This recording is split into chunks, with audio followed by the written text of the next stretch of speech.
We will now begin the story reading. The piece you will hear today is The Minister's Inspection Tour. It follows the journey of Goguryeo's great minister, Eulji Mundeok, and his wife, Princess Gukhyang. Please relax and enjoy the story. The Minister's Inspection Tour. Gukhyang gave birth to another son. Having borne 2 children for Minister Eulji, she now possessed the awareness that she was completely a person of the minister's household, in both mind and body, as she gazed down at this second son. Looking down at this child with his prominent forehead and large eyes that undoubtedly resembled the minister, Gukhyang thought of Bawi, whom she had left behind at the minister's residence, and for a moment her mood darkened. She bitterly regretted the momentary madness that had caused her to abandon her adorable son, who would now be running around playing, and flee to Mount Sokda. While Gukhyang was nursing the newborn and lost in gloomy thoughts, the landlady entered the room. "We have a very important guest arriving, so you might need to step away for a moment, my dear. I haven't even been recovering for 10 days since giving birth. Where am I supposed to go?" Saying this, Gukhyang began to gather the diapers and swaddling clothes. "No, not right now. A great guest will be coming in a few days. I meant then." "Who is this great guest?" "It is the great minister of our country, Lord G." Gukhyang's heart dropped. How could the minister come to a place like this? How did he know? Various questions sprang up in Gukhyang's mind. "The minister was close friends with my late husband. The minister has set out on a journey to inspect the people's livelihoods and sentiments across Goguryeo, and he said he would stop by our house as he passes through." It was something she had heard back when she was at the Eulji residence. He had said he needed to tour the entire country to observe how much public sentiment, patriotism, and hostility toward the enemy had risen. Was he leaving now? When she first heard the minister was coming, Gukhyang's heart sank, thinking it was because of her. But hearing it was for state affairs put her at ease on one hand, though she couldn't suppress a lingering sense of anxiety. It was then that Gukhyang finally revealed to the landlady everything about her identity and the situation with the newborn. "Still, I'm worried that when the minister visits, he'll tell me to take a husband. If he brings it up, please take my side, my dear. At the time in Goguryeo, it was strictly mandated that men and women over 17 should marry, and if a woman became a widow while still in her childbearing years, she must remarry and bear children for the nation. Given the landlady's full and healthy figure, capable of easily bearing 2 or 3 more children, her worry was not unfounded. "You should get married, ma'am. Actually, I think I'm with child." "Mr. Young's?" The landlady blinked her eyes rapidly. "That's wonderful news." "Don't tell anyone yet," the landlady pleaded. Minister Eulji arrived at the village where Gukhyang was staying about 10 days after the advance notice. His journey was slow because, at every place he passed, he gathered the local youth to review their ideological standing and level of training. The landlady went out to gladly welcome the minister and guided him to the guest room. Gukhyang remained quietly hidden in the inner room, holding her newborn. "Are you still living alone, ma'am?" "Yes, I've been growing old alone ever since my late husband passed." "Don't the villagers encourage you to remarry?" "There are some who suggest it, but where would an old woman like me go now?" "Old? How old are you this year, ma'am?" "Just turned 40. At barely 40, if you had a husband, you could have 2 or 3 more children. Remarry. The nation does not currently permit people to remain single. Remarry. The nation is waiting for children right now. Our country's population is currently 40 million, which is severely lacking compared to the population of Sui China. We are in a position where we must give birth to and raise at least 20 million more. Someone like you, ma'am, should take the lead and remarry, bear children according to the nation's command. This is how you repay the nation's grace." The landlady took a deep breath. "Minister, it seems there is a child in my womb. If you have a child without being married, the nation does not allow such a child. No matter how much Goguryeo needs people, it does not tolerate impure children. Hurry and get married. Unfortunately, my own wife stopped having children, But because I had no heir, I received the king's permission to take a maiden as my wife and saw a son. But that young woman ran off with a younger man, claiming her husband was too old. It was clearly the story of Gukhyang. Minister, rather than telling me to marry, it seems you should take another wife first. I am waiting for the day my young wife returns. If she returns, will you accept her, Minister? As long as she has not committed a sin, as long as she has not tainted her blood, of course I will take her back. Shall I arrange a bride for you, Minister? Rather than me, you should quickly choose a good husband, ma'am. As for me, whenever. For your sake, Minister, I would like to recommend the young woman who gave birth to your second son. A young woman who gave birth to my son. I am not a man who acts recklessly. Your second wife, Princess Gukhyang, gave birth to a son in my house about 20 days ago. He looks so much like you, Minister. She is currently waiting in the back room to see his father for the very first time. Minister, please forgive Princess Gukhyang. Is there even a question of forgiveness? The princess is my wife. As if waiting for the landlady's call, a voice answered, Yes. The side door leading to the room opened softly. Through that door, the neat and elegant figure of the young woman holding a newborn appeared, stepping into the room where the minister was. Minister, I greet you after a long time. It is Gukhyang. Minister Eulji, not quite mentally prepared to respond to this sudden turn of events, merely flinched and sat back, saying, That little one looks quite sharp. He reached out a hand and cooed at the baby. What is the little one's name? He hasn't met his father yet, so he doesn't have a name. His older brother is Ba Wee, so shall we name this one Joyak Doll? You little Joyak, let your father hold you. The minister opened his arms. Perhaps feeling awkward being present for this intimate family reunion, the landlady quietly slipped away to her own quarters. Dressed in neat Goguryeo early autumn clothing and holding the child, Gukhyang's posture was truly pure and elegant. A month having passed since childbirth, the exhaustion of labor was washed away. As if intoxicated by the beautiful and pristine appearance of the 20-year-old young woman, Minister Eulji's arms, which had been stretched out to embrace the newborn, swept around both the child and its mother, Princess Gukhyang. Princess, how much you must have suffered giving birth in a strange place. The landlady kindly looked after me. By the way, where did the landlady go? Leave her be. She must have gone to her room. I should marry that woman off if there's a suitable place. It's a loss for the nation if a woman who can still easily bear 3 children remains a widow.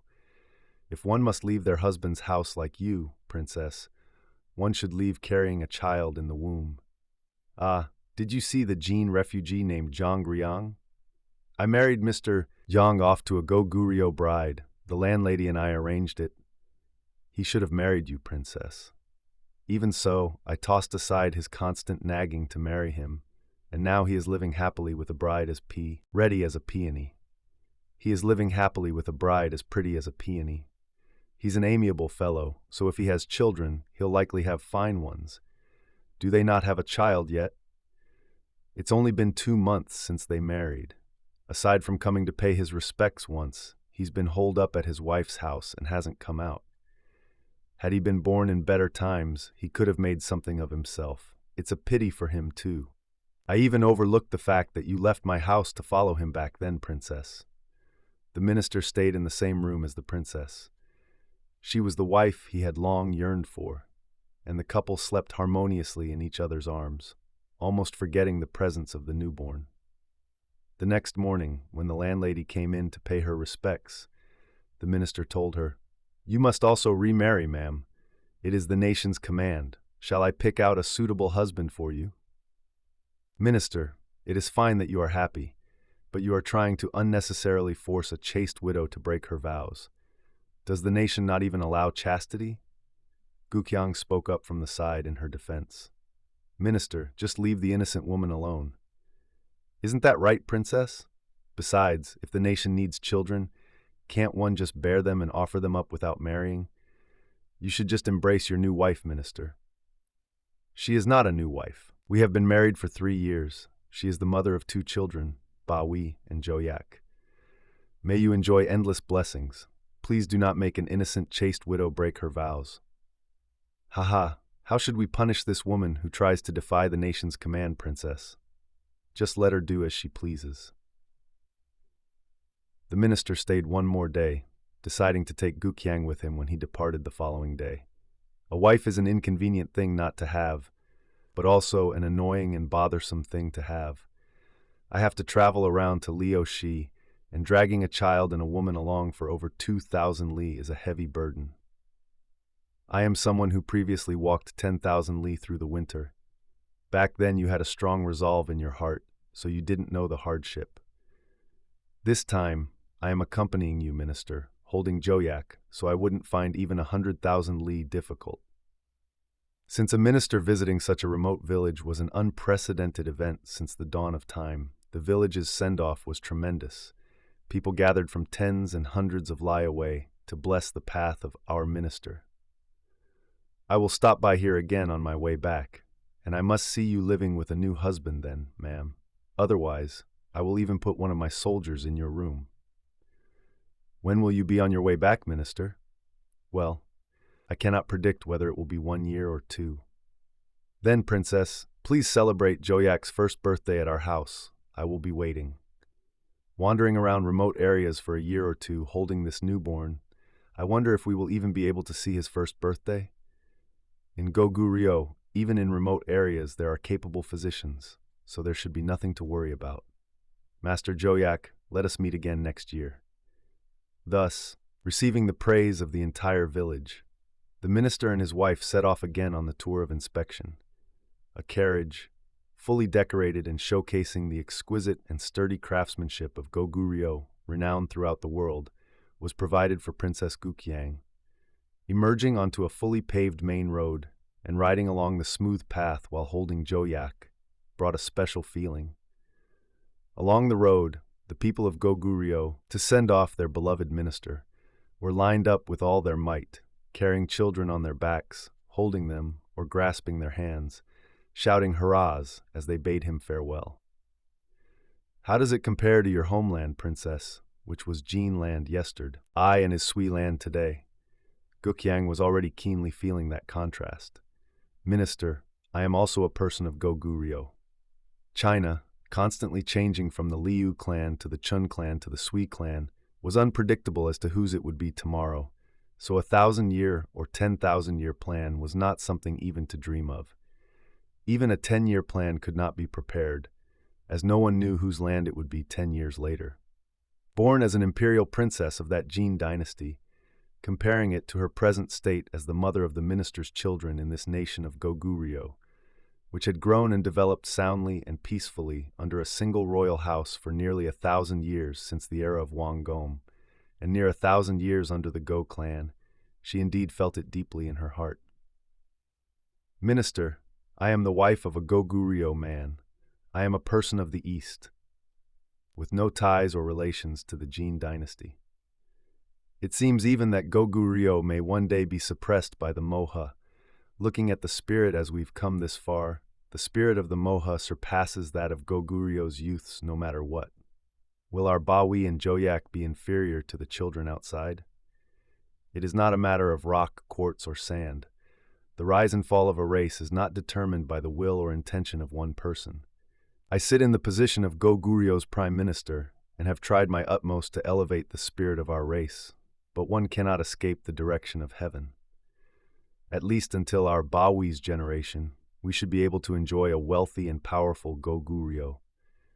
I am not speaking of 1 or 2 generations. I am worrying for the promotion of Goguryeo over 10,000 years. However, for Gukhyang, who had experienced the toad-tail-like history of the Jin dynasty lasting only 5 generations and 30-odd years, the fate of a nation was a truly trivial, dew-like thing in her view of the state. Looking at Goguryeo, it was a nation currently in the midst of expanding and stretching its prosperous national fortune. But if they made one misstep, it would be impossible to predict where or what kind of setback might occur. Gukhyang looked down at Joyak in her arms. Joyak, you too become a great man who will not fall behind your father in the future. Your mother prays for you. Gukhyang bowed her head and kissed Joyak's head. Minister Eulji Mundeok and his wife, Princess Gukhyang, holding Joyak and accompanied by a small retinue, were riding cheerfully toward Liaoxi on the well-paved early autumn road. Princess, how does it compare to the Jin capital? Minister, I am no longer a person of Jin. It has been 3 or 4 years since I became a Goguryeo wife, and I am someone who has long forgotten my homeland and hometown. Please do not ask about Jin. And then Princess Jin Gukhyang looked down again at the adorable Joyak. Princess, throwing yourself into Goguryeo was truly a well-done deed, as we have seen countlessly along the road. Countless people from Jin and Han have crossed over to Goguryeo and are living comfortably. Countless people who would have wandered begging for food had they stayed in their own countries. At one place, they saw an old man, with a long beard and hair whiter than snow fluttering in the early autumn breeze. He was working in the field holding farming tools. Beside him, a nursing newborn was smiling brightly all alone. Minister Eulji's domestic inspection tour was a rumor known throughout Goguryeo, so the old man seemed to be aware of it too. The old man bowed respectfully to the minister. Are you Minister Eulji? Yes. How old are you, old man? This year I believe I am 87, or 8, something like that. You are still robust. I feel like I will live another 80 years in the future. That baby? He is my child. How commendable. To see a son at near 90, you are truly a strong man. How old is your wife? My wife died 40 years ago after giving birth to 10 children. That baby? Yes, so I was living as a widower for 50 years. But the nation commanded that men capable of having children should remarry. So I took 2 more, but they both died. So I playfully took a maiden who was a childhood friend of my great-granddaughter, and last year that child was born, so I am raising him with great care. How many children do you have, old man? It's already an old story that it was 33, and since I had a few more after that, it's probably over 40. Are they all growing well? The eldest just turned 70 this year, and he's not growing well but aging well. He takes after his father and is healthy. Ah, if all the people of Goguryeo were like you, old man, a population of 60 million would be no problem. Old man, please have many children and repay the nation. People are precious to Goguryeo right now. Our king is waiting for the day when this vast plain is filled with people. It's a pity that it takes 3 years for a wife to have a child and then another. You must have received the nation's multiplying stipend, old man. Of course. When I had my 10th child, I first received a plot of land that takes 10 days to plow as the multiplying stipend. What I've received year after year since then is so much that I can walk about 40 li around here without stepping on anyone else's soil. It is all granted by the nation. If only a wife could handle it. Someone like me could father 500 or 600 children a year, but a woman is not like a husband, ha ha ha. There are 360 days in a year. How could you have 500 or 600? Could I not do it 3 or 4 times in 2 days? Truly a formidable spirit. How many descendants do you have, old man, altogether? Well, I don't know.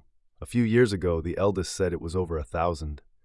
One person having 1,000 descendants, if that continues for a few years, it would become a country of its own. The minister looked back at Gukhyang, who was quietly listening beside him. Princess, you should try to receive the multiplying stipend too. It's been 3 years since you married me, and according to the old man's words, you should be managing over 1,000 and some tens of children, yet it is barely 2. And then you stop having children after 20 or 30 years. A woman cannot handle heaven's command. Gukhyang also felt something in her heart. In the Jin palace, there were 3,000 concubines. Whether those 3,000 all received the emperor's favor was a matter of luck, and quite a few grew old, preserving their virginity, vainly wasting their youth. Having many children or few was not solely a woman's fault. Even so, if a man took a woman 300 times, they should be meant to have 300 children. Since he had to take her over 1,000 times just to barely have 1 child, a husband waiting for children would naturally take secondary wives and concubines, which was also the providence of heaven, so a woman had no choice but to resent heaven. Minister, Let us give this baby to a wet nurse. Why that again? They say if I wean the baby, I will conceive again. Are you getting greedy for the multiplying stipend too, princess? Shouldn't I offer many children to the nation? To be honest, I haven't even broken even yet. With one man and 2 wives, one must have at least 3 children to break even. But right now there are only the 2 brothers, so I haven't broken even yet. Now let us go on our way. Well then, old man, please see more children and offer them to the nation. Goguryeo is currently waiting for young people. The nation treats those welly, who have many descendants with respect proportional to their descendants. So please have many children, whether it be 10,000 or 100,000. Minister, I cannot even offer you a cup of tea. Farewell. May you prosper greatly. Thus, the minister and his wife left this place. They bid farewell to the old man who claimed to have over 1,000 descendants and hit the road again. But for some reason, Gukhyang's heart was heavily mixed with a gloomy and unsatisfied feeling. Minister, please find a wet nurse for Joyak. Why do you lack milk? My milk is overflowing, but if you have plenty of milk, why a wet nurse? A newborn must drink its birth mother's milk to grow properly. A wet nurse, no matter what, is just a stranger. But I heard that while nursing a child, one cannot have a new baby. Are you thinking of having another child again? I am a wife of Goguryeo. The minister turned his head and looked down at Gukhyang. Princess, it seems you have the multiplying stipend on your mind? Actually, a Goguryeo wife should give birth properly and raise them to be strong. Giving birth to 1,000 or 10,000 in one litter like a swarm of minnows or bugs is useless. If people gave birth to 5 or 6 at a time like dogs and pigs, the numbers would increase. But heaven decreed that humans should have 1 at a time, and that the next child should come only after that one has grown sufficiently. Thus, your giving birth to 2 children in the 3 years since you came to me is the perfect number. If you have more than that, you won't be able to handle it, and it's also useless. But that old man earlier, that old man is a beast. Saying he'd sire 500 a year, is that humanly possible? What is the use of siring 1,000 or 10,000 worthless things? All. The minister gently pulled Joyak from the princess's arms. One must give birth to real gems like this one. What's the use of having 10,000 or 100,000 useless things? The nation is looking for brilliant, smart, and healthy individuals, not worthless offspring. Do you also consider what I have given birth to be suitable, minister? It is suitable. And if you were to have more, not only would I be unable to handle it, but I know your body wouldn't be able to handle it either, princess. I can handle it. Around next year, when Joyak is weaned, let's try for another child. We really must have a daughter this time. Gukhyang quietly counted in her head. Then, by serving you, minister, will I only see 12 or so children in my lifetime? Never mind 12, even if a couple only has a mere half-dozen. If they bear faithful ones and raise them perfectly, they will have completely fulfilled their duty as citizens. I will bear and offer 5 or 6 to the minister's family. The autumn in Goguryeo is so refreshing. Does China have such fine weather too? The minister said as he took a pleasant breath. Everywhere they reached, in the endless 700-li plains of Liaodong, there were large fortresses, full storehouses, and the citizens moving about were all robust and healthy youths. Goguryeo is indeed a great and magnificent country. In the end, Gukhyang could not help but express her true feelings to the minister. How does it compare to the barbarian land? Goguryeo people called everywhere that wasn't Goguryeo, Dwe, barbarian. People of Chinese descent interpreted this favorably, saying it meant great country. Seeing that they said Dwe Nam and not Dwe people, it was clearly defining a lower race. Indeed, the Goguryeo people had great pride as Goguryeo people. While they treated the people of Gyarim or Baekje, whom they recognized as fellow descendants of Dangun, as humans, if they were Moha races living neighboring Goguryeo or barbarians like the Gok Turks, they despised and looked down on them, even including Chinese people, calling them all Dwe Nam. And the Goguryeo people considered only the subjects of Dangun, the race of immortals, as humans. In this Liaodong region, quite a few non-Goguryeo races lived. First of all, Chinese exiles fleeing the endless civil wars in China crossed over, longing for the rumored paradise of Goguryeo, forming Chinese settlements here and there. Since the Chinese also had their pride as Chinese, they naturally looked down on other races. But possessing the philosophy of "it cannot be helped," they blended in well enough with the arrogance of the Goguryeo people and lived fine. The Mohu tribe, who had not yet reached the world of civilization, gradually multiplied at the foot of Mount Bulham alongside the Goguryeo race. But they were a primitive people who still ate with their fingers and lived haphazardly without separating latrines from living quarters. Under the command of the Goguryeo people, they got by well enough running errands without any complaints or dissatisfaction. Even the races living under Goguryeo's command, while enduring all sorts of humiliations, could not dare to challenge them with force because the cultural gap with Goguryeo was so vast. They lived as faithful servants of Goguryeo without even showing a hint of discontent. Under an unstable sovereignty where they had to be subjects of Liang yesterday, Jin today, and Sui tomorrow. Gukhyang, who solidly occupied the position of minister's wife thanks to crossing into Goguryeo, looked back on her foolish actions from a few years ago. She had betrayed the minister's house and run away chasing a youth named Goguryeo out of a foolish idea to preserve the Jin bloodline, and she felt endlessly fortunate that she had been carrying the minister's second child when she ran away. Minister, I am overjoyed. My position, solidified as your wife, Bawi and Joyak's mother, and a wife of Goguryeo, is like bedrock. Gukhyang looked up at the minister and poured her heart out. It was nearing the end of the year when the minister and Gukhyang reached the first gate of defense against barbarians, the border between Goguryeo and China. The governor of the first gate rushed out to welcome the minister, practically putting his shoes on backward in his haste. Minister, how exhausted you must be from coming such a long way.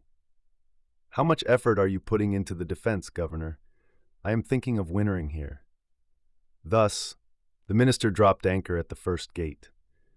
Gukhyang, who had stayed here for a while a few years ago, as an exiled girl from Jin, holding a single letter from her royal father, felt deeply moved. Governor, how have you been? The governor raised his eyes and looked at Gukhyang. At first glance, he did not recognize Gukhyang, who had previously stayed as an exiled girl. That Gok Turk horse you gave me ran very well. Ah, you were truly skilled at riding. Madam, that Gok Turk horse was not something just anyone could ride. Because that horse bowed its head and submitted before you, madam, the minister interjected. Ah, so you and my wife are not strangers, Governor. She stayed at this gate for a little over a month. I was also very indebted to you, madam. By the way, Governor, have you seen many youths from Shila or Baekje lately? Why wouldn't I? I believe there are about a dozen boys detained here right now. There must be suspicious ones among them, of course. We just let ordinary people pass, and we detain the somewhat suspicious boys. I'd like to see those boys. Please do.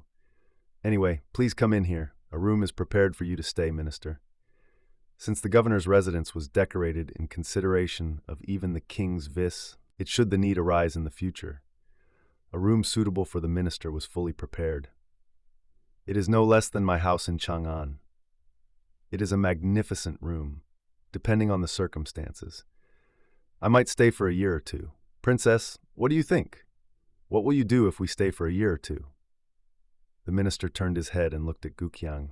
Gukhyang was already engrossed in conversation with the governor's wife, who had rushed out to welcome the minister. Princess, I might stay here for a year or two playing Go with the governor, but what will you do? Minister, I will serve you forever and follow you wherever you go. I will also relax here for a year or two. Madam, you should just stay here while the minister is here, taking in the local sights. Oh my, the room is so spacious. After spending the night at the first gate with a comfortable feeling like being in his own home for the first time in a while, he woke up late in the morning and first turned to his wife beside him. Did you sleep well? I slept dead to the world. Oh, Joyak fussed all night. I slept so soundly I wouldn't know, but Joyak seemed to sleep well too. The minister quickly ate the prepared breakfast and went out to the public office. The governor was not seen in the office. Upon asking a worker there, he was told that the governor was conducting an interrogation in a separate room. When the minister opened the door to the separate room and peeked through the crack, the governor was sitting face to face with a 20-year-old youth, talking as if in friendly consultation, before saying, "Minister, are you already awake?" The governor greeted him. The title of minister existed in China as well. However, in this eastern region, there was no other minister besides Goguryeo calling its head chancellor, Lord Eulji, the minister. The youth who had been sitting across from the governor talking hastily turned his head and looked away. "Are you already attending to official duties?" "Yes, dealing with that Gyerim boy." "Is he a Gyerim boy?" "Yes, he is." The minister bent down and looked at the boy, who was turning his head away. "Are you a Gyerim boy?" "No, I am not. I am a commoner of Goguryeo, the nation of Gojumong, the maternal grandson of Habaek." "That boy just insists and holds out that he is a Goguryeo commoner." The governor reported from the side. "No, I am not. I will report directly to the minister. I happened to go to Luoyang this time and met Gyerim companions, so I was coming back together with them. But I am an honorable Goguryeo boy. Being called a Gyerim boy is unfair to me."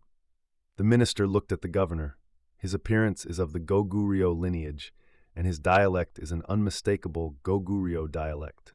It seems they caught a group of Gyerim boys passing by, and this one fellow seemed steadfast and trustworthy.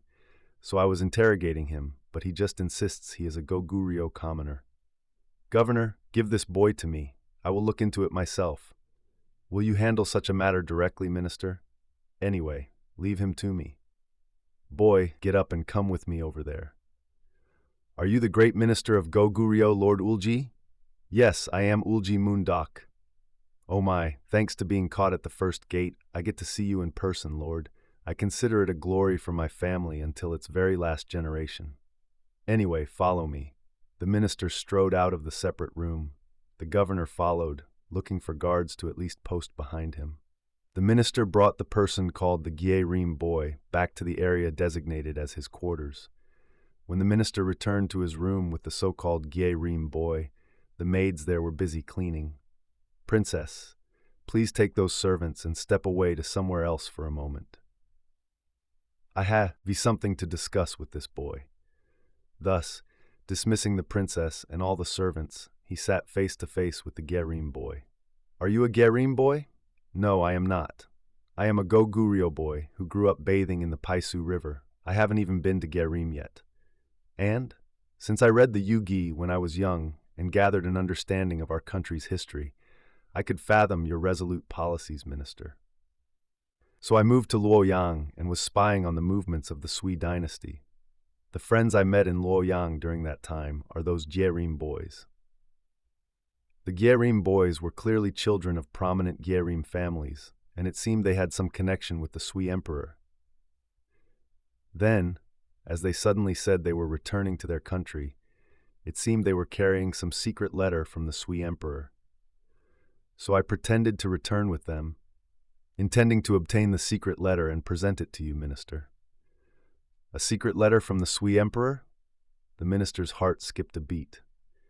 He had guessed that some close communication was being established and maintained between the Sui dynasty and Gyerim, or Baekje.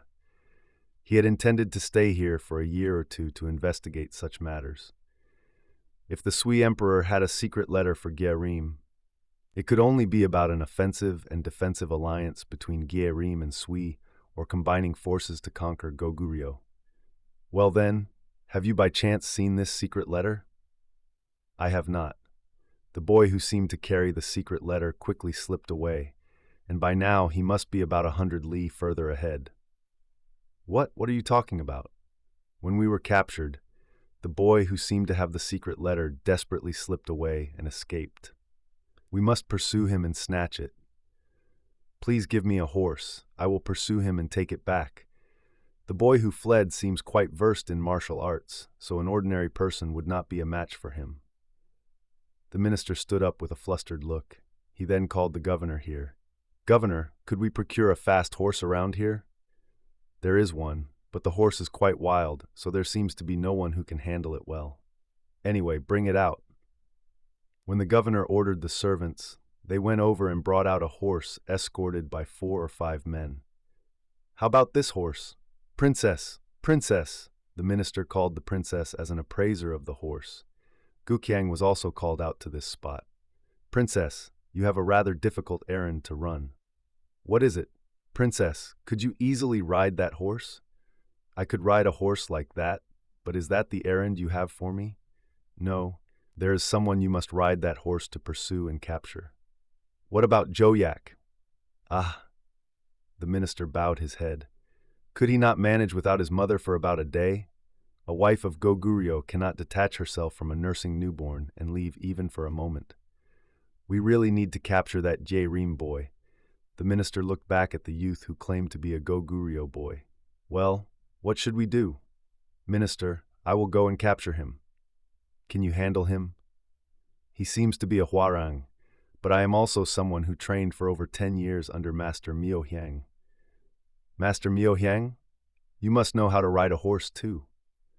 The boy gave a light bow to the minister and let out a strange cry toward where the horse was.